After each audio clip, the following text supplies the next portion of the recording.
Hey guys, Mapletail here.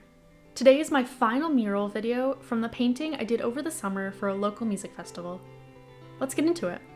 I had a few ideas for how to paint over this graffitied electrical box, mainly involving deer. But since this was my only second time really spray painting something, and my first time at such a large scale, I picked something more simple that could work as a stencil piece. The design I drew was a set of 4 images of the sky at different times of day, with silhouettes of birds. Resting on branches birds for day and night, and flying birds for dusk and dawn. I wasn't able to get the exact colors I wanted, but what I got was close enough, and I didn't have to rework too much. Just made the dusk side more of a pink and red vibe instead of purple and orange. I started by testing out all my colors and making sure they'd look alright together. I then started on the night side. I sprayed down some dark blue. Between the rain starting to fall and how visible the old graffiti was through the dark paint, I definitely started to panic here and spiraled a little bit. I decided that a bit of priming was probably needed here after waiting out a bit of rain. I sprayed over all the graffiti with white to give me a better base to work with. This was definitely a learning experience. After the white was dried, I continued with a dark blue, which was still looking kind of awful, and I was quickly running out of paint. Cue more panic. Speaking of being out of paint, I'd also run out of white. So I used some leftover metal paint instead to cover the rest of the graffiti poking through. Also, it was nice having a break from that dreaded night sky. This side would eventually be the dawn painting. Metal paint is almost as rough to work with as spray paint. It is super sticky and runny and dries slow. I never thought I'd miss the house paint of my earlier videos. But I got it well covered, working on more of the blue while that dried, which I then properly ran out of that color. So I returned to the dawn side for the day. Unlike the side I started on, this one had a handle, a lock, and some text that I didn't want to cover, so I spent some time taping that off, and at the bottom as well. Once I started spraying in light blue, I realized that this whole process wasn't going to suck as much as I imagined, as it covered much better than the darker blue. I tried my first gradient here too, layering pink atop of that blue. I took turns spraying the part where the colors touched, with pink and blue, until I was happy about the way they were blending together.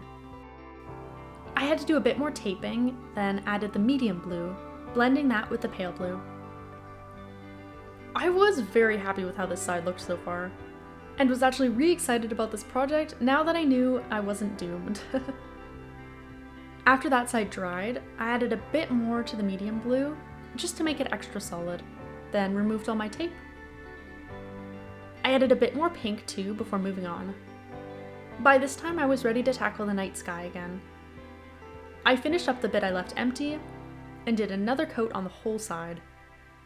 It still wasn't solid, but it was looking a lot better. I used a picnic table to give me a bit of extra height. This box is truly massive, so that was definitely a struggle throughout.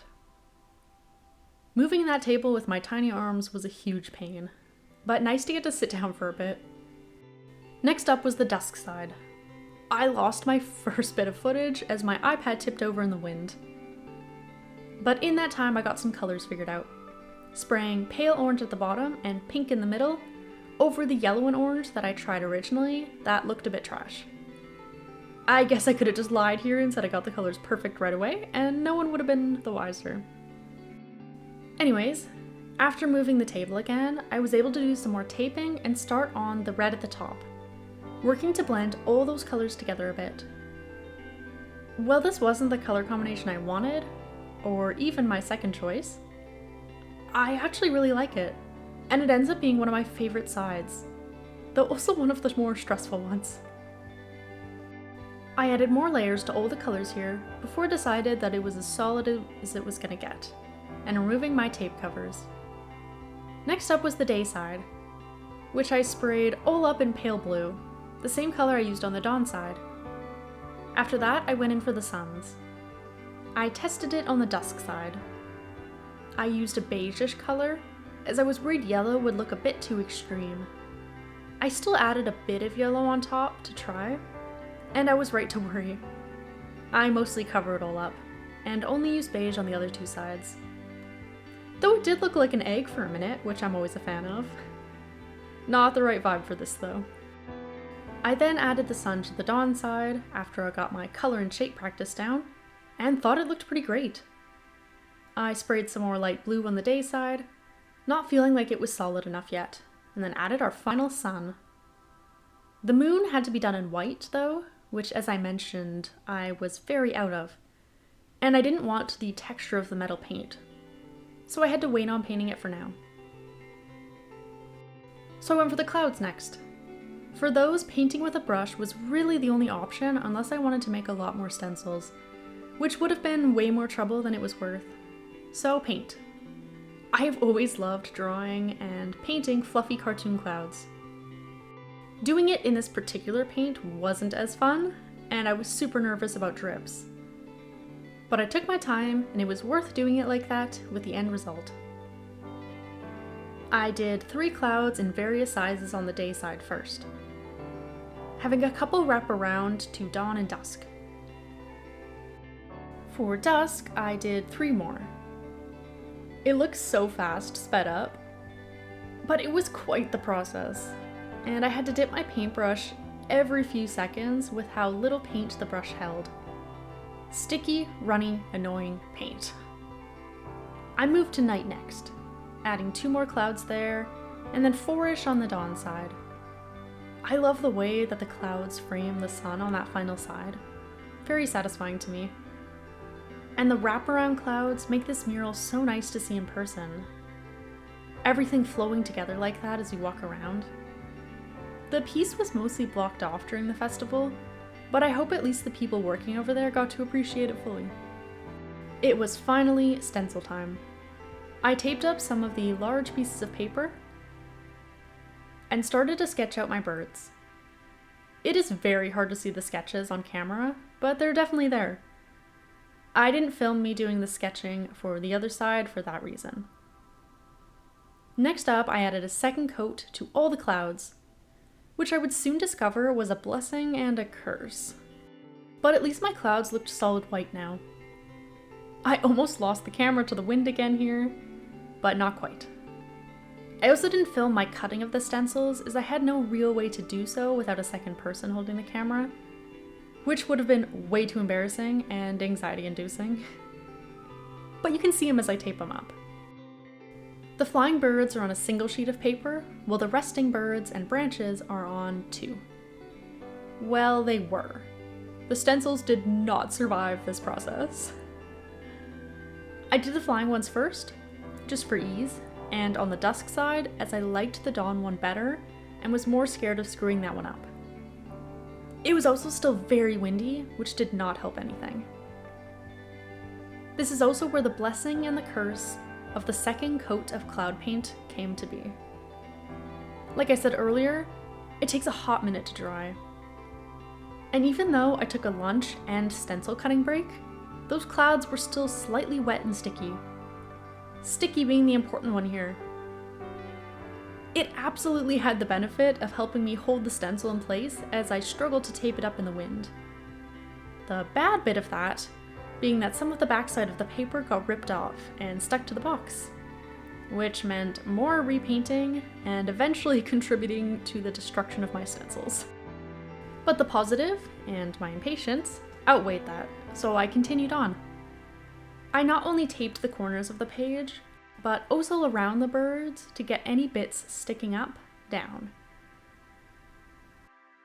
I got as clean of bird edges as I could, but it was a long, annoying process that never felt like enough tape. Next up was the scary bit, spraying those birds in black. I held a bit of cardboard up to try not to get black where I didn't want it. It worked, more or less. Less on the dusk side where I was still figuring it out. But I got all my birds sprayed and carefully peeled off the stencil.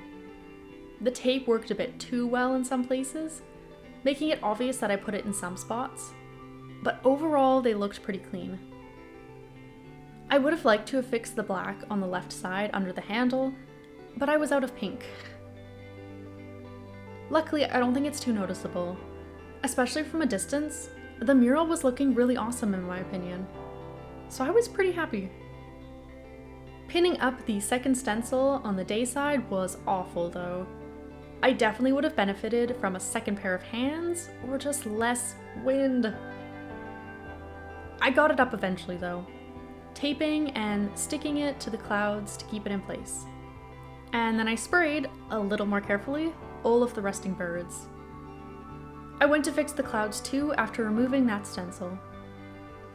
I then moved my iPad to the opposite side to see night and dawn, starting with the dawn side, which I'd pre-taped up. I sprayed these birds extra carefully as it is my favorite background of the four. The edges were a little rough from some of the tape, so I went in for some fixes. I sprayed a bit of paint onto a paper towel and gently fixed some of the worst edges. Night was the most difficult stencil taping. I'm glad I didn't film that bit, honestly. A time. But I got that one sprayed, and since I'd ripped it a bit on the day side, I pretty much just tore it off when I was done, as it wasn't worth salvaging. The birds are a bit hard to see here on camera, but they're luckily much more visible in person. I also just noticed the stars now at the time of writing. Not sure when or if I filmed doing that. It must have been around when I was doing the clouds, as it's the same paint, carefully placed with a gloved finger. I also apparently didn't film me painting the moon, but you'll see it at the very end. And that's about it. This was a very cool project to work on, and I learned a lot. I am very much a digital artist at heart, but it's amazing, and stressful, to get to paint something out in the wild for people to see. No screen to hide behind here. I hope to get to do some more mural painting next summer, and if I do, I'm sure I'll share it here with y'all. I've got some ideas already, and I'm wishing we weren't headed into that dreadful cold part of the year, so I could work on them sooner. Thanks for watching. I hope you enjoyed something a little different with this. I love doing my usual speed paints and talking about warrior cats or whatever else, but it's fun to do something a little different sometimes. Like these murals, or the game reviews that I do for Cattail's Wildwood Story. Especially in between warrior books or news drops. I definitely want to keep trying new things like this in the future, if I could think of anything else I want to do. That said, I am definitely not going to stop making warrior cats content either. Just going to mix it up from time to time. Anyways, I've talked enough for today, so I'll see you next Thursday.